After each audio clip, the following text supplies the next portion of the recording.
Hi, this is Keith Townsend from VirtualizedGeek.com, and you're watching episode 1 of Virtualized Geek 2.0.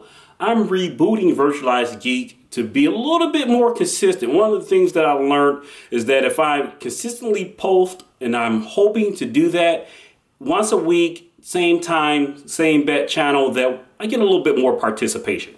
So we're going to talk today about the value of t-shirt sizes. That's right, t-shirts. So more specifically, you may be familiar with the concept of IT t-shirt sizes from Amazon.com. Basically, Amazon AWS gives you VMs based on a certain size, small, medium, large, that pretty much geared towards the masses. There's no kind of customization where you can get, kind of a shoe sizes of 10, 10 and a half, 11. Notice I started at 10. I'm a pretty tall guy. But basically, there's limited customization when it comes to Amazon's VMs. This allows them to service a large swath of customers with very little overhead. This is critical when you think about enterprise IT services. The ability to do more with less is based on our ability to standardize systems. So if we can come up with standard sizes for services, this makes providing those services a little bit more agile, especially as we look towards offering solutions such as hybrid cloud and private cloud.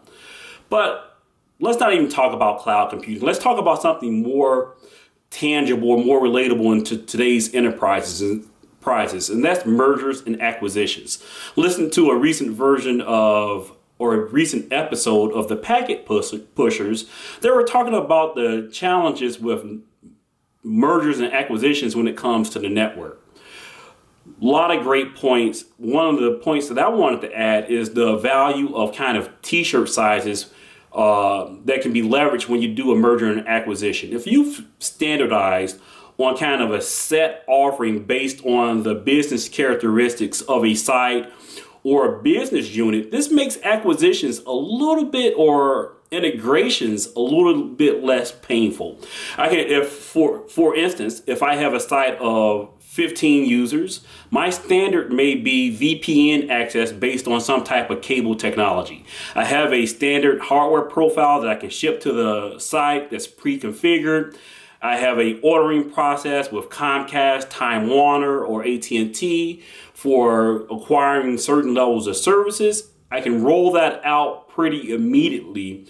Same thing when it comes to data services such as file and print services.